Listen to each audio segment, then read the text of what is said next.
ఏమైంది సార్? నా భార్య సార్, మంత్రి గారు అబ్బాయి శంకర్ చంపేశాడు. రిపోర్ట్ రాసేవండి సార్, వాడి సంగతి చూస్తాను.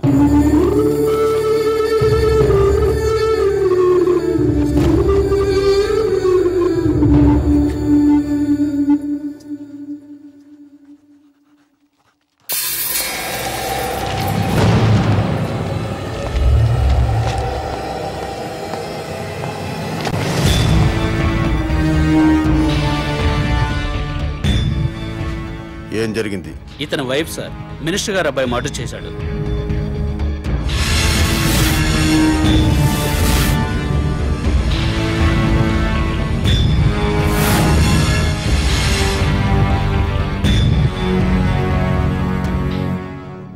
ఓకే, ఏం చేద్దాం అనుకుంటున్నావు? రిపోర్ట్ రాసిమ్మన్నాను సార్. కేసు బుక్ చేయడానికా? Yes sir. ఇతను ఎవరైనా కేసు బుక్ చేస్తావు? ఇతను ఏ రిపోర్ట్ ఇచ్చినా చెల్లదు.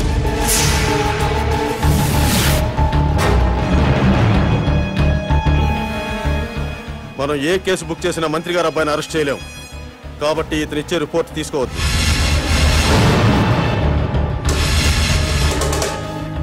ఎందుకని సార్?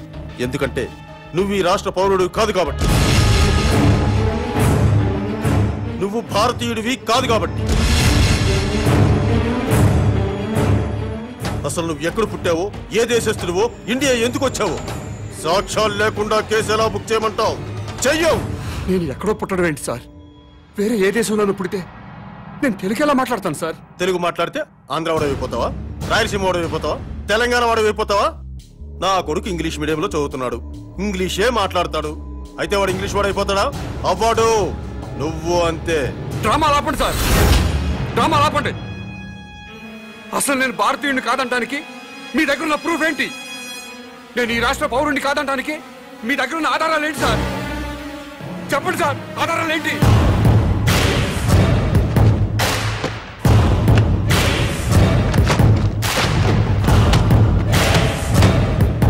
ఇది ఓటర్ల లిస్టు. ఈ రాష్ట్ర పౌరుల పేర్లు మాత్రమే ఇందులో నమోదై ఉంటాయి. ఎవరి పేర్లైతే ఇందులో నమోదై ఉంటాయో వాళ్లే ఈ రాష్ట్ర పౌరులు, వాళ్లే భారతీయులు. వాళ్లకే ఈ దేశ చట్టం, న్యాయస్థానాలు రక్షణ కల్పిస్తాయి. ఇందులో నీ పేరు లేదు.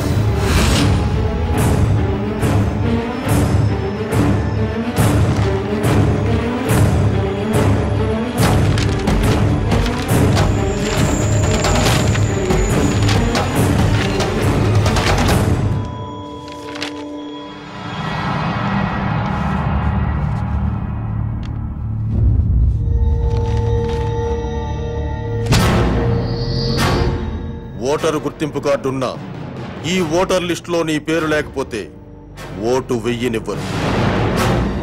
నువ్వు ఈ దేశ పౌరుడు అనే ప్రూఫ్ ఉంటే తప్ప నీ భార్య మర్డర్ కేసు బుక్ చెయ్యం.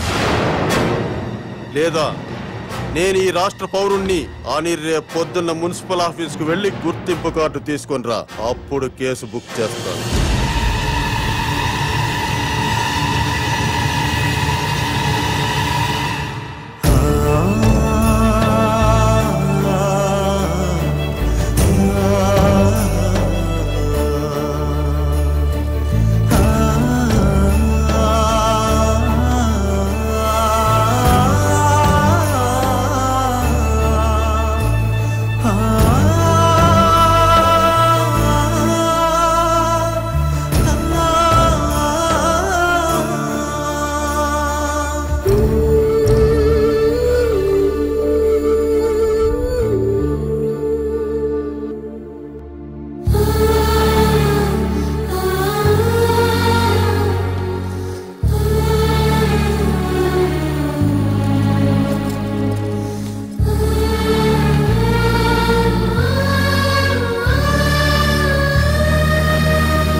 నా భార్య సార్ హత్య చేశారు. కేసు పెట్టడానికి పోలీస్ స్టేషన్కి వెళ్ళాను. ఓటర్ లిస్టులో మీ పేరు లేదు, ఓటు నమోదు చేయించుకోండి, కేసు బుక్ చేస్తామని చెప్పారు sir. Don't worry sir, date of birth certificate తీసుకురండి, వెంటనే ఓటు నమోదు చేస్తాను. అలాగే సార్.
రాంబాబు గారు మా వాడి కనపట్లేదండి, మీరేమైనా చూసారా?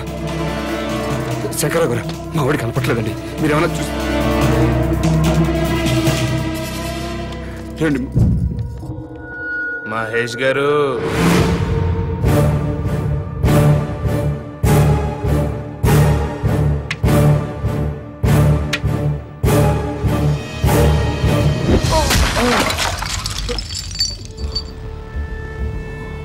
మమ్మల్ని జైల్లో పెట్టించడానికి నీ పెళ్ళాన్ని భుజం మీద వేసుకుని ఊరంతా తిప్పుతున్నావు, నో ప్రాబ్లం రా. కానీ లేట్ అయితే నీ పెళ్ళం శవం కంపు కొట్టేత్తరా. అందుకే మేము దగ్గరుండి మీ ఆవిని తగలబెట్టేశాం. ఎలక్ట్రిక్ బరియల్ గ్రౌండ్ లో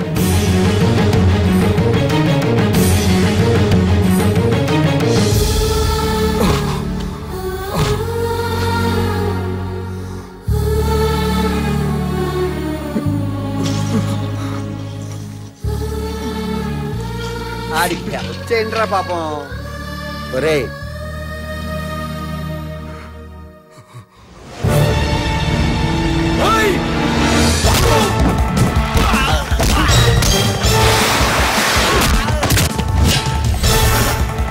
ఎల్రా.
వాణ్ణి లాక్కొచ్చి బండ్లు పడేయండిరా.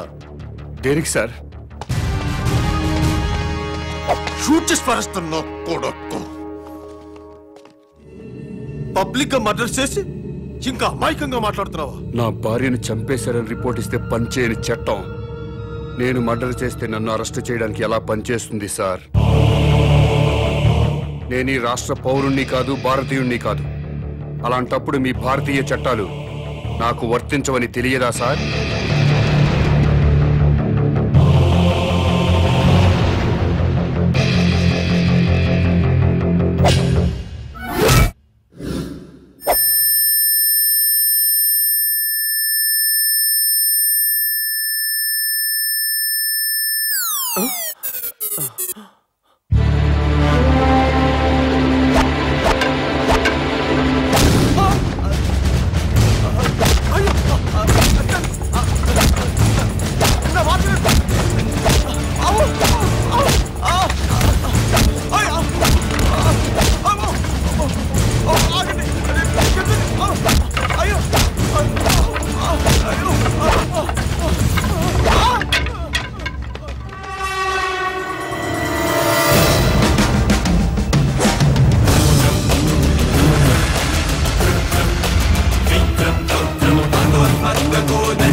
ఏమ్మా, ఆ మాట నాకు ముందే చెప్పుంటే నేను సీక్రెట్ మెయింటైన్ చేసేవాడిని కదా.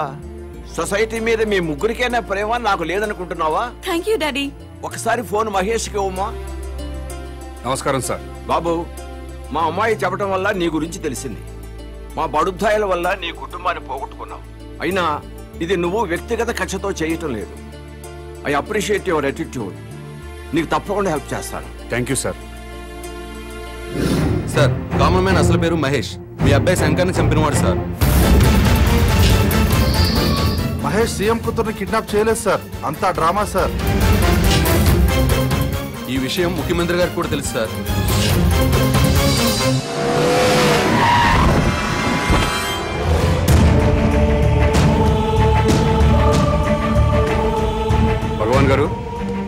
ఎవరికండి? ఈ ఎలక్షన్స్ 3 రోజుల ముందు తిరుపతి వెళ్తాం. ఈ ఎలక్షన్స్ అయ్యేంత వరకు అక్కడే ఉండి తిరిగి వచ్చాక సీఎం ఎవరెవరో టీవీలో చూస్తాం. ఆకలిస్తే భోజనం చేసి పడుకుంటాం.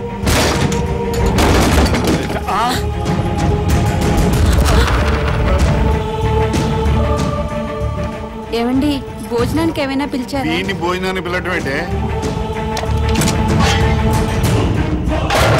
అరే రా, గ్యాస్ బండి సిరిసేటి, వాటర్ పైప్ పీకేసాడు. ఏమండి, ఫ్యూజ్ పీకేస్తున్నాడండి. ఫీజ్ ఏంటి? మీటర్ పీకిస్తేనే. ఏమయ్యా, ఏంటి నీకేమైంది? ఏమండి, టెలిఫోన్ వైర్ కూడా పీకేస్తున్నాడండి. చూస్తున్నాను కదా. బస్ పాస్ కూడా చింపేస్తున్నాడండి. అయ్యో, రేషన్ కార్డ్ అండి.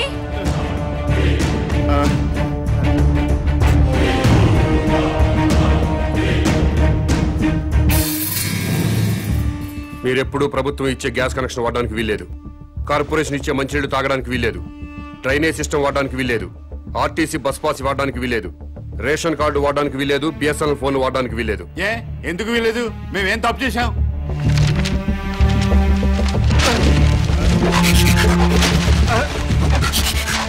ఈ ఓటర్ లిస్ట్ చూడు. మీకు ఓటు హక్కు వచ్చిన దగ్గర నుంచి ఏ రోజు ఓటు వేయలేదు. వెయ్యకపోతే ఏంటి? ఏంటి వెయ్యకపోతే? ప్రజలు తమ ఓట్లతో ప్రభుత్వాన్ని ఏర్పాటు చేసుకుంటారు. ప్రజల ఓట్లతో అధికారంలోకి వచ్చిన ప్రభుత్వం ఓట్లేసిన ప్రజలకే సేవ చేస్తుంది. వారికే సౌకర్యం కల్పిస్తుంది. మీరెప్పుడూ ఓటేయలేదు కాబట్టి ఈ ప్రభుత్వానికి మీకు ఎలాంటి సంబంధం లేదు. కాబట్టి ఈ ప్రభుత్వం కల్పించే సౌకర్యాలన్నీ మీకు కట్ చేశాను. ఏ మీ ఓట్లు అయిపోతేనే ప్రభుత్వాలు ఏర్పడలేదా? ఎమ్మెల్యే రావట్లేదా? ఎంపీలు రావట్లేదా? మంత్రులు రావట్లేదా? ముఖ్యమంత్రులు రావట్లేదా? మేము ఓట్లు వేయకపోతే ఏమాగిరి అవుతున్నారు. మీలాంటి పెద్దలంతా ఓట్లేయడం మానేస్తుంటే కొంతమంది అమాయకుల్ని డబ్బులకి మందుకి కొనేసి ఇంకొంతమందికి కులం పిచ్చి మతం పిచ్చి ఎక్కించి అసెంబ్లీ అంటే సరిగ్గా స్పెల్లింగ్ తెలియని వాళ్ళు కూడా ఎమ్మెల్యేలు అయిపోతున్నారు, మంత్రులు అయిపోతున్నారు. ప్రజల కోసం బతికిన పుచ్చలపల్లి సుందరయ్య లాంటి మహానుభావులు కూర్చున్న అసెంబ్లీలో భూ కబ్జాదారులుగా, ఫ్యాక్షనిస్టులుగా, అవినీతి పరులుగా ముద్రపడ్డ వాళ్ళు కూడా ఎమ్మెల్యేలుగా ఎంటర్ అవుతున్నారు. ఓట్లు వేయకుండా మీరు చేస్తున్న నిర్లక్ష్యానికి ఇదే పనిష్మెంట్. మీరు అమ్మ కడుపులో ఉన్నప్పుడు తెలియక అమ్మ కడుపును తన్నారు. తెలిసే ఇప్పుడు భరతమాత గుండెల మీద తంతున్నారు. అందుకే మీకు ఈ శిక్ష.